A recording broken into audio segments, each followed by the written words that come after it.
का एक बड़ा अभियान जो है वो शुरू होने वाला है। देश भर से लोगों को अयोध्या लाने का अभियान यहां पर शुरू करने की बात सामने आ रही है। जब लगभग 2.5 करोड़ राम भक्तों को राम लला के दर्शन कराएगी बीजेपी, ये तैयारियां चल रही हैं।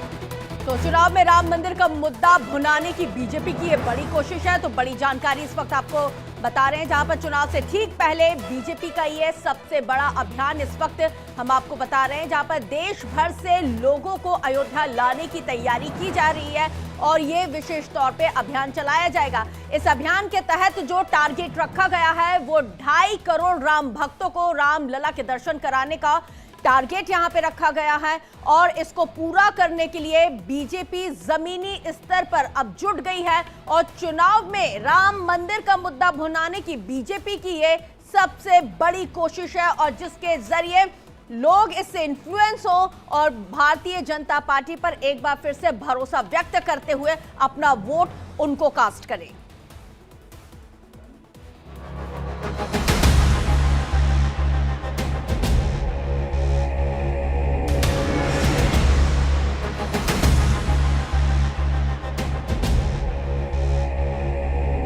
प्राण प्रतिष्ठा से पहले सांसदों को टास्क, 2.5 करोड़ लोगों को राम मंदिर ले जाएगी सरकार। बीजेपी का मिशन 543, रामलला के दर्शन फ्री। मर्यादा पुरुषोत्तम राम के आशीर्वाद से सत्ता के शीर्ष सिंहासन पर तीसरी बार बैठने की तैयारी में जुटी बीजेपी राम भक्तों को एक बड़ा तोहफा देने जा रही है, जिसे हर सनातनी लेना चाहेगा। 22 जनवरी को राम मंदिर के उद्घाटन के बाद विशेष दर्शन का अभियान चलाएगी बीजेपी। यह अभियान 100 दिनों तक चलेगा। देश भर की 543 लोकसभा सीटों और सभी विधानसभा क्षेत्रों से करीब 2.5 करोड़ लोग अयोध्या लाए जाएंगे। लोकसभा सीट से 5-5 हजार लोग और विधानसभा क्षेत्र से 2-2 हजार लोगों को अयोध्या लाया जाएगा। रामलला के दर्शन और अयोध्या घूमने के बाद लोग अपने अपने शहरों को लौटेंगे। इसके लिए 100 स्पेशल ट्रेनें चलाई जाएंगी। इस दौरान लोगों को बताया जाएगा कि कैसे बीजेपी ने राम मंदिर की लड़ाई लड़ी, पहले स्वरूप कैसा था, आज क्या है, इसका फायदा आर्थिक, सामाजिक और धार्मिक आधारों पर क्या होने वाला है। जिन राज्यों में बीजेपी का कोई सांसद या विधायक नहीं है, वहां का प्रतिनिधि 2-2 हजार लोगों की व्यवस्था करेगा। करीब 3 महीने में 1 करोड़ लोगों को दर्शन पूजन कराया जाना है। बचे 1.5 करोड़ लोगों को आने वाले महीनों में दर्शन कराया जाएगा। इसके लिए बीजेपी ने अपने सांसद और विधायकों को लिस्ट तैयार करने की जिम्मेदारी दे दी है, जिन्हें अयोध्या लेकर आना है। 15 जनवरी से पहले लोगों की लिस्ट फाइनल करनी है। 5-5 हजार लोगों के जत्थों को 23 जनवरी के बाद रामलला के दर्शन के लिए लेकर आना है। दूर से आने वाले श्रद्धालुओं को ट्रेनों के जरिए अयोध्या लाया जाएगा।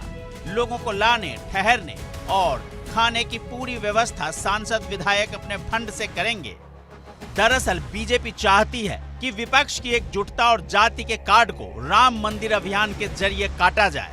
इसके लिए बीजेपी ने इतनी बड़ी कवायद छेड़ी है। यहाँ चुनावी एजेंडा ये है कि बीजेपी के मंत्री, सांसद, विधायक और संगठन पदाधिकारी लोगों को बताएंगे कि 500 साल में जो नहीं हो सका उसको भारतीय जनता पार्टी ने कर दिखाया। पॉलिटिकल माइलेज तब मिलेगा जब यही लोग अपनी अपनी लोकसभा क्षेत्र में लौटकर अयोध्या के विकास, राम मंदिर और उससे जुड़े प्रयासों को लोगों तक पहुंचाएंगे। इसके लिए ही लोगों को राम मंदिर के दर्शन कराने की रूपरेखा बीजेपी ने बनाई है। बीजेपी के लिए राम मंदिर का मुद्दा काफी अहम है, क्योंकि इससे हिंदुत्व का एजेंडा सेट करना सबसे मुफीद दिख रही है। राम मंदिर मुद्दे की काट विपक्ष के पास भी नहीं है। इसलिए कई विपक्षी दल के नेता भी अब कहने लगे हैं कि राम मंदिर उद्घाटन में बुलाया जाता है तो वो जरूर जाएंगे और अगर नहीं बुलाया जाता है तो फिर 22 जनवरी के बाद रामलला के दर्शन जरूर करेंगे। Bureau report, India daily live. तो चलिए इसी बीच एक और बड़ी जानकारी आपको देते, जहां पर